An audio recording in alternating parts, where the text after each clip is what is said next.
बंदी छोड़ सतगुरु रामपाल जी परमेश्वर जी की जय हो। सत्साई भाई और बहनों, कल 12 अगस्त 2025 को मुझ पवन दास की हिसार कोर्ट में तारीख थी। जो मुकदमा सतलोक आश्रम मैनेजमेंट हरियाणा वालों ने ज़बरदस्ती सतगुरु रामपाल जी परमेश्वर जी को मुझ पवन दास के खिलाफ उल्टा सीधा भड़काकर और मेरे ऊपर जो मुकदमा उन्होंने लगवाया हुआ था, उसकी कल मेरी तारीख थी 12 अगस्त को। तो दास जयपुर से अपनी तारीख पर गया हुआ था। साथ में एक दो भगत भाई थे जो हमेशा ही दास के साथ में जाया करते हैं। जयपुर से मनोज भगत जी थे और महुआ से मुकेश भगत जी थे।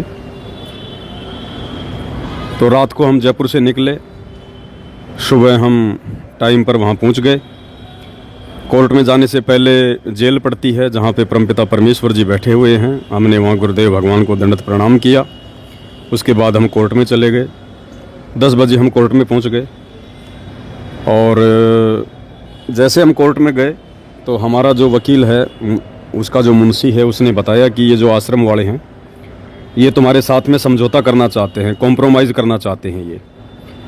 तो दास ने उसको मना कर दिया कि भाई मैं कॉम्प्रोमाइज़ नहीं करूँगा, मैं अपनी जगह सही हूँ।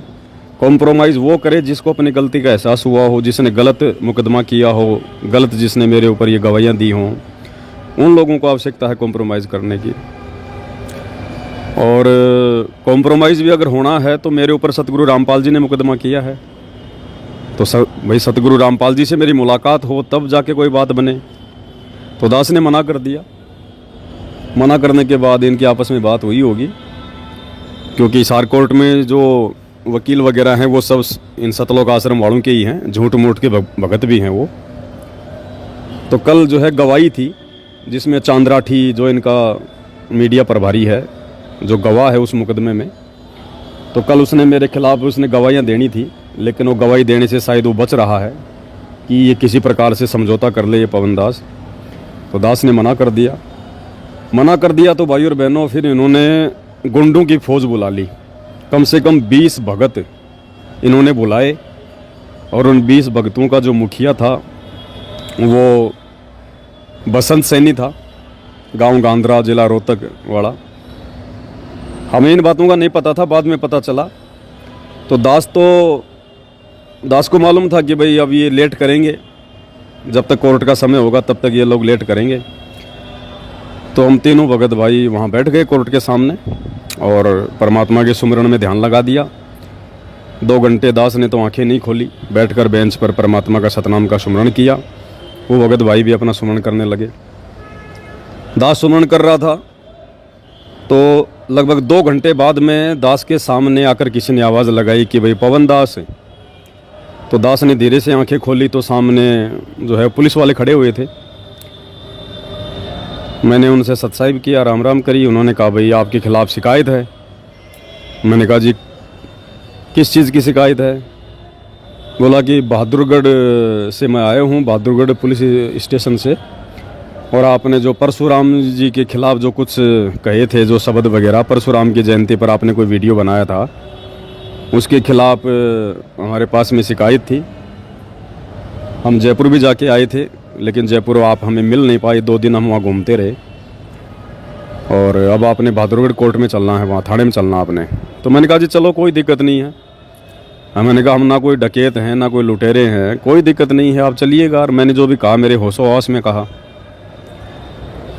तो उन्होंने बताया कि चांद्राठी ने आपके खिलाफ़ मुकदमा करवाया हुआ है ये, और उन्होंने कहा कि हमारी धार्मिक भावनाओं को इसने भड़काया है परशुराम जी के खिलाफ़ बोल के।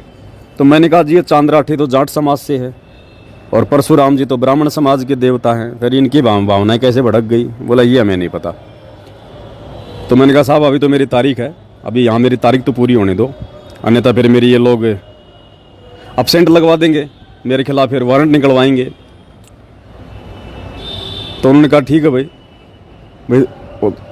और तकरीबन 12 बजे, मतलब 12 बज गए थे, 12 बजे बाद में कोर्ट का लंच हो गया था।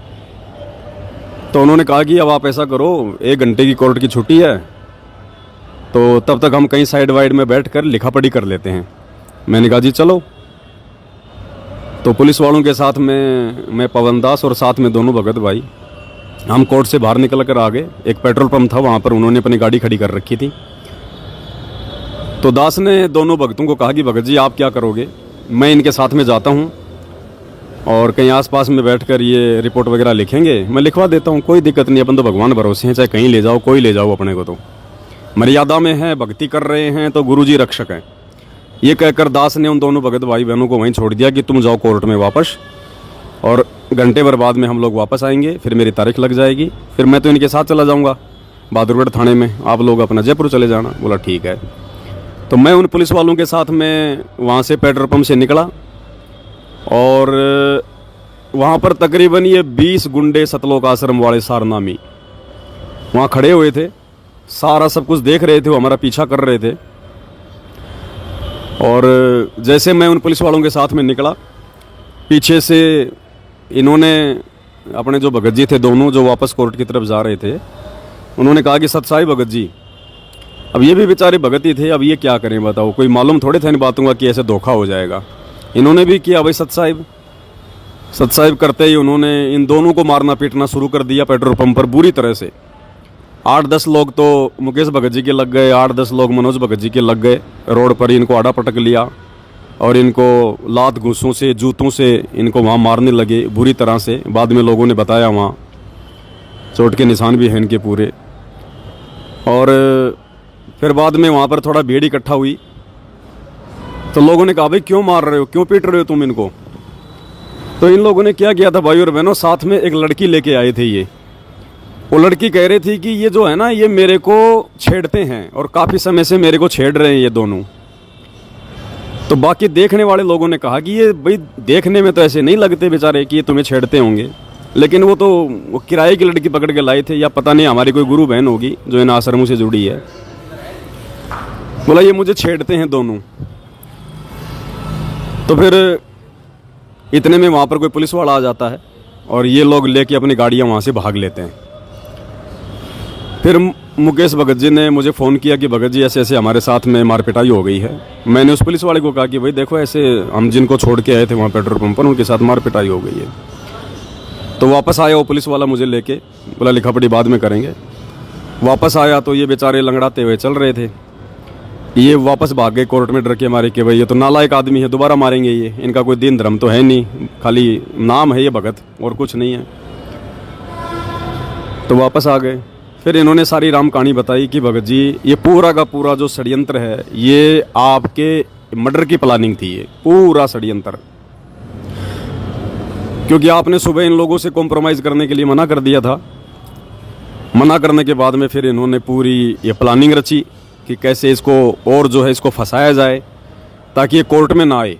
कोर्ट में नहीं आएगा तो फिर ये जो है गवाहियाँ नहीं होंगी, क्योंकि गवाहियों में फिर गुरुजी को भी आना पड़ेगा। गुरुजी आएंगे तो फिर आमना सामना होगा, फिर कोर्ट में सारे खुलासे होंगे, इनकी पोल पट्टी सामने आएगी। तो ये लोग चाहते हैं कि पवन दास कोर्ट में ना आए। तो फिर इन्होंने वो लड़की लेके आई थी ये, और 20-25 लोग ये आए थे कि लोग अगर पूछेंगे तो कह देंगे साहब ये लड़की छेड़ रहा था, और ये लड़की छेड़ने का मुकदमा इस पवन दास के ऊपर और लगवा देंगे, 4-5 साल के लिए जेल में और चला जाएगा। तो उन्होंने बताया भगत जी पूरा जो षड्यंत्र था ये आपके लिए था ये। तो दास ने कहा कि कोई बात नहीं भाई, राम रखवाड़ा है, जो परमात्मा करेगा सो होगा। अब ना तो भगवान छूट सकता, ना भक्ति छूट सकती, ज्ञान भगवान ने ऐसा दे दिया। और वे मरना जीना भगवान के हाथ में है, अपने गुरुजी के हाथ में है भाई जीना मरना। वो चाहेंगे तो मारेंगे और चाहेंगे तो जिएंगे। आज से पहले भी तो लाखों बार करोड़ों बार जन्म ले चुके हैं, मर चुके हैं, और मर लेंगे एक जन्म में, क्या दिक्कत हो गई। लेकिन अब सच्चाई का रास्ता नहीं छोड़ेंगे भाई। उसके बाद वो पुलिस वाला आया तो मुकेश भगत जी ने बताया कि भगत जी वो मेरा मोबाइल भी छीन कर ले गए, और साथ में मेरे जो रेलवे के जो ID कार्ड वगैरह थे वो भी ले गए छीन के। तो मैंने उनसे कहा पुलिस वालों से कि भाई साहब ये मतलब सरकारी आदमी है, अब बेचारे का मोबाइल भी ले गए, इसके वो कागज़ भी ले गए। तो उस पुलिस वाले ने फ़ोन किया, फ़ोन करके कहा कि भाई इनका ID कार्ड वगैरह लेके आ जाओ, वरना ये लोग 112 पे ये कॉल करेंगे, तुम्हारे ऊपर मुकदमा होगा। तो हमने कहा साहब मुकदमा तो हम नहीं करेंगे, अगर मुकदमे करने होते तो हम बहुत पहले कर देते इनके ऊपर। इनकी बुद्धि भ्रष्ट है, ये हमारे गुरु भाई हैं लेकिन इनकी बुद्धि भ्रष्ट है, इनकी बुद्धि पे काल बैठा हुआ है। हम मुकदमा नहीं करेंगे, हम तो अपने गुरुजी के वचन पे चलेंगे। आगे आने वाले समय में इनके कर्म इनको देख लेंगे अपने आप। ये खुद ही अपने ऊपर मुकदमे लगा रहे हैं। हम क्या मुकदमे करेंगे इन पे? हम तो हमारे गुरुजी के वचन पे चलेंगे, हम किसी पे मुकदमा नहीं करेंगे। जो तो को काटा बोवे ताको बो तू फूल। उन्होंने कहा भाई चलो कोई बात नहीं। फिर उसने फ़ोन किया उसको चांदराठी को कि भाई तुम्हारे भगत इनका मोबाइल भी छीन ले गए, इनके साथ मारपिटाई भी हुई है, तुम्हारे भक्तों के लक्षण है क्या ये? तो फिर चांदराठी ने उन लोगों को फ़ोन किया होगा। फिर थोड़ी देर बाद में वो बसंत सैनी जो है भगत जी का मोबाइल, वो पर्स वगैरह लेके आया। फिर वो देके गया। मैंने तो भी अपना तो स्वभाव है, जैसे वो बसंत सैनी आया, क्योंकि जयपुर में वही आया था मुझे मारने के लिए पूरी टीम लेके। तो मैंने कहा साहब ये वही आदमी है जो जयपुर में आया था मुझे मारने के लिए। मैंने तो भाई झुक के उसको हाथ जोड़ के मतलब उसको अपना सत साहब कहा, मालिक का जो विधान है पूरा, अपने लिए तो कोई दुश्मन नहीं, कोई मित्र नहीं है। अब भाई और बहनों, उस बसंत सैनी का, सारनामी का वो रौद्र रूप देखने को मिला हमारे को वहाँ पर, जिनको दुनिया कहती है भगत है, जो इन आश्रमों में पाठ प्रकाश करता है, पाठ प्रकाश पे बैठता है। उस पुलिस वाले के सामने कहा कि इसने तो जान से ख़त्म करांगे, इसने हमारा बहुत कुछ बिगाड़ दिया, इसने हमारा जीना आराम कर दिया, इस पवनदास ने, इसने सब कुछ बिगाड़ दिया हमारा खेल सारा। इतना रौद्र रूप धारण कर रखा। पुलिस वाले ने कहा कि तेरे थप्पड़ लागेंगे ज़्यादा, तू आंडी पाक रहे आगे, बुलाऊँ अभी मैं पुलिस? इतना कहते वो ठंडा हो गया, बोला जी देख लो जी, ये तो आपकी मर्जी है। तो मैंने कहा कि भगत जी हम भी भगत ही होंगे छोटे मोटे, ऐसा कोई मारना थोड़ी है कोई भगतों को। तो बसंत सैनी बोला कि गुरुजी के आदेश है तेरे को मारने के, गुरुजी के आदेश हो रहे हैं कि मार दे उसने। तो पुलिस वाले ने कहा कि ये तो भाई नकली गुरु भी नहीं करवाते ये काम तो, और तुम जो है बाबा रामपाल का नाम लेके कह रहे हो, तो बताओ फिर दुनिया कैसे जुड़ेगी उनसे, कैसे नाम लेगी उनका? मैंने कहा जी इसकी बुद्धि भ्रष्ट है, इसकी समझ में नहीं आएंगी ये बातें। फिर वो चला गया वहाँ से दे दा के मोबाइल वगैरह। फिर बाद में कोर्ट में दास की उस पुलिस वाले ने तारीख करवाई, तारीख करवा के और फिर हम कोर्ट से बाहर निकले। और फिर ये मुकेश भगत जी, मनोज भगत जी थे, इन्होंने कहा कि भगत जी हम भी आपके साथ ही चलेंगे, हम लोग उधर से निकल लेंगे, यहाँ इनका भरोसा नहीं है, ये हमारे को फिर मार पिटाई करेंगे हमारे साथ में। तो मैंने कहा उनसे, पुलिस वालों से कि भाई आप इनको भी साथ ले चलो। तो कहा ठीक है मैं इनको वहाँ छोड़ दूंगा रोहतक में, रोहतक से निकल लेंगे। तो मुकेश भगत जी को, मनोज भगत जी को उन्होंने रोहतक छोड़ दिया और दास को जो है यहाँ पे बहादुरगढ़ की ये पुलिस थाने में लेके आ गए। अब हम लोग कोर्ट में जा रहे हैं।